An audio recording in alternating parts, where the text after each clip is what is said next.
Hola, hoy vamos a meternos de lleno en un tema que es, sin duda, fundamental dentro del Código de Familia de Costa Rica.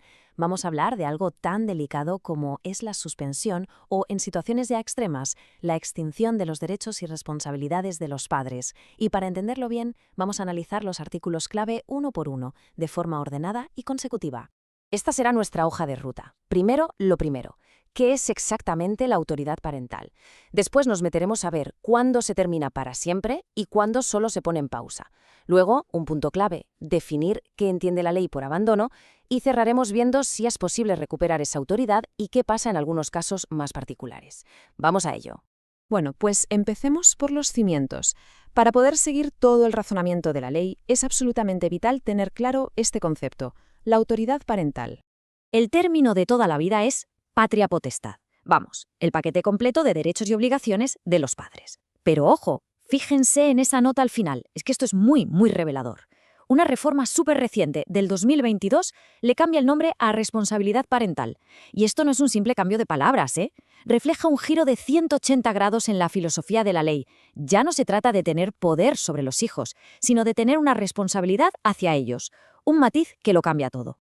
Pasamos ahora a la medida más severa, la más drástica que existe en la ley, la extinción total y definitiva de los derechos legales de un padre o una madre. Vamos a analizar paso a paso lo que nos dice el artículo 158 y sobre todo cómo ha ido cambiando. En su origen, las causas eran bastante directas y, la verdad, de sentido común. La patria potestad se acababa cuando el hijo cumplía la mayoría de edad o si el progenitor fallecía. Y luego, claro, en los casos más graves, una declaración de abandono por parte de un juez o si se cometían delitos muy serios contra el menor. Esta era, por así decirlo, la base de la que partíamos.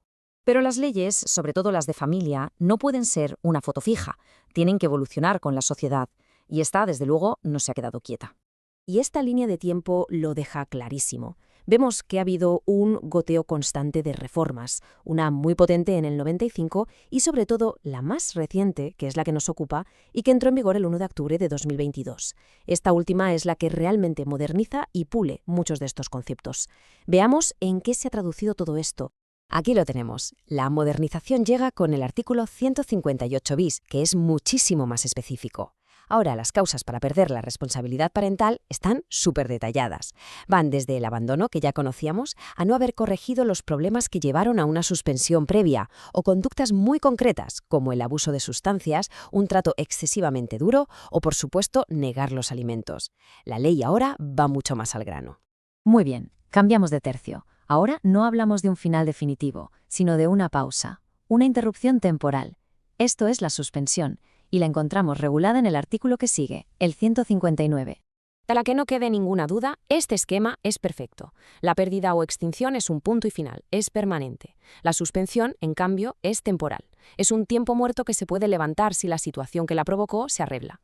Es vital, de verdad, entender bien la diferencia entre estas dos figuras.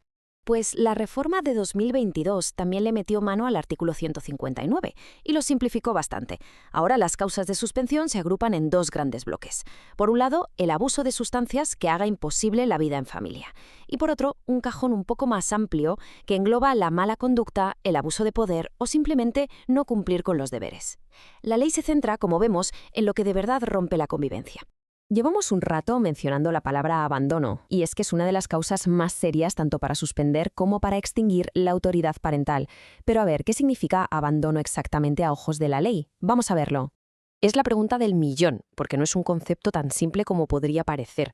¿En qué momento exacto considera un juez que un niño o una niña está legalmente en situación de abandono?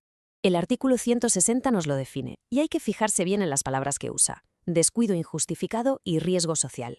O sea, no habla de un despiste o de un mal día. Y sobre todo, no se refiere solo a lo material, a la comida o a un techo.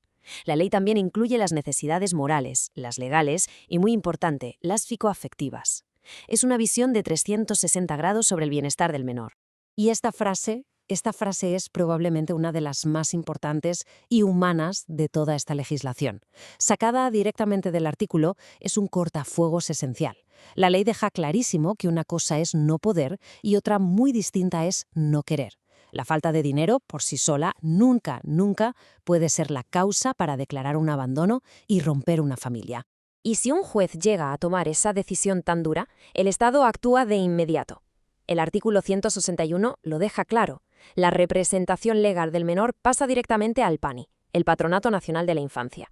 A partir de ese momento, es esta institución la que se encarga de protegerlo y de buscarle un entorno seguro. Ya hemos visto la cara más dura de la ley, pero una buena ley no solo sanciona, también tiene que ofrecer salidas. Y así llegamos a la última parte de nuestro análisis, cómo se puede recuperar esa autoridad parental y qué pasa en situaciones un poco más especiales. El artículo 162 es un ejemplo de cómo la ley puede ser casi quirúrgica. Imagínense que un padre o una madre, por lo que sea, no puede gestionar un asunto económico concreto de su hijo.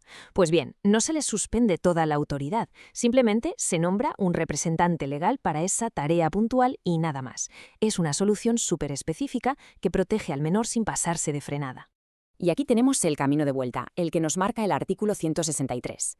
Para recuperar la autoridad parental que estaba suspendida, hay que cumplir 3 pasos, y muy claros. El primero, lógicamente, es que el problema que lo causó todo haya desaparecido. El segundo, que un juez lo confirme oficialmente. Y el tercero, si todo eso se cumple, se restauran los derechos. Pero cuidado, hay una línea roja muy importante. Esto no es posible si el menor ya ha sido declarado en abandono para ser adoptado. Y para cerrar este repaso, nos quedamos con esta pregunta que creo que lo resume todo. Después de analizar estos artículos, uno tras otro, queda claro que el gran desafío de la ley es mantener un equilibrio que es increíblemente delicado. Por un lado, proteger al máximo el bienestar del niño, y por otro, respetar los derechos de los padres. Una balanza muy compleja que el Código de Familia intenta ajustar con todas estas herramientas. Muchas gracias por la atención.